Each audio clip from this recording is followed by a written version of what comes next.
ऐसा बदनसीब बाप कि चिता को आग भी नहीं। एक गांव में एक छोटा सा बच्चा था। उसके पिता तो थे लेकिन माँ की मृत्यु हो गई थी।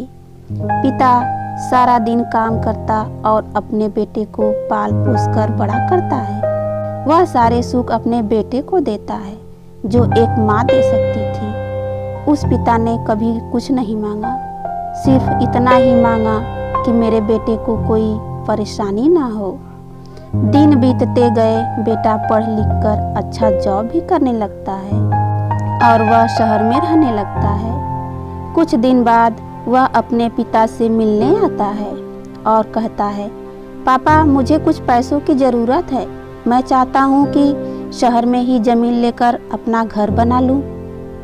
पिता इस बात को सुनकर बहुत खुश होते हैं और सोचते हैं कि मेरा बेटा है, एक ना एक दिन नाम करेगा।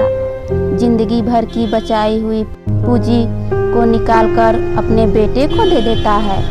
बेटा शहर चला जाता है और उन पैसों से अपना घर बना लेता है।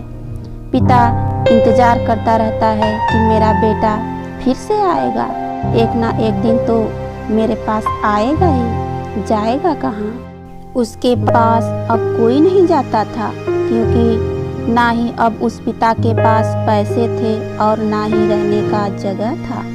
कुछ दिन बाद बेटा फिर लौट कर आता है और अपने पिता से कहता है, पापा अब आप दादाजी बनने वाले हैं। पिता को बहुत खुशी होती है। इस बात को सुनकर वह कहते हैं, तू मुझे मेरी बहू और पोता से कब मिलवाएगा?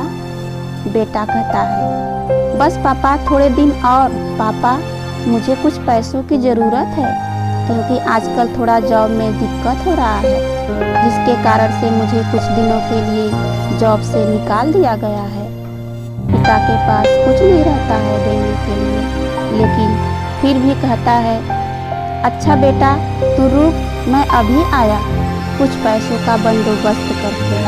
पिता बाद में महाजन से कुछ पैसे उधार लेकर अपने बेटे को दे देता है और बेटा पैसे लेकर शहर चला जाता है। महीनों गुजर जाते हैं। पिता सोचते हैं कि मैं तो अब दादाजी बन गया हूँ, मेरा बेटा पता नहीं मेरे नाती को लेकर कब आएगा। फिर सोचने लगते हैं समय नहीं मिलता होगा इसलिए बेटा अभी तक आया नहीं, वरना आया जरूर होता।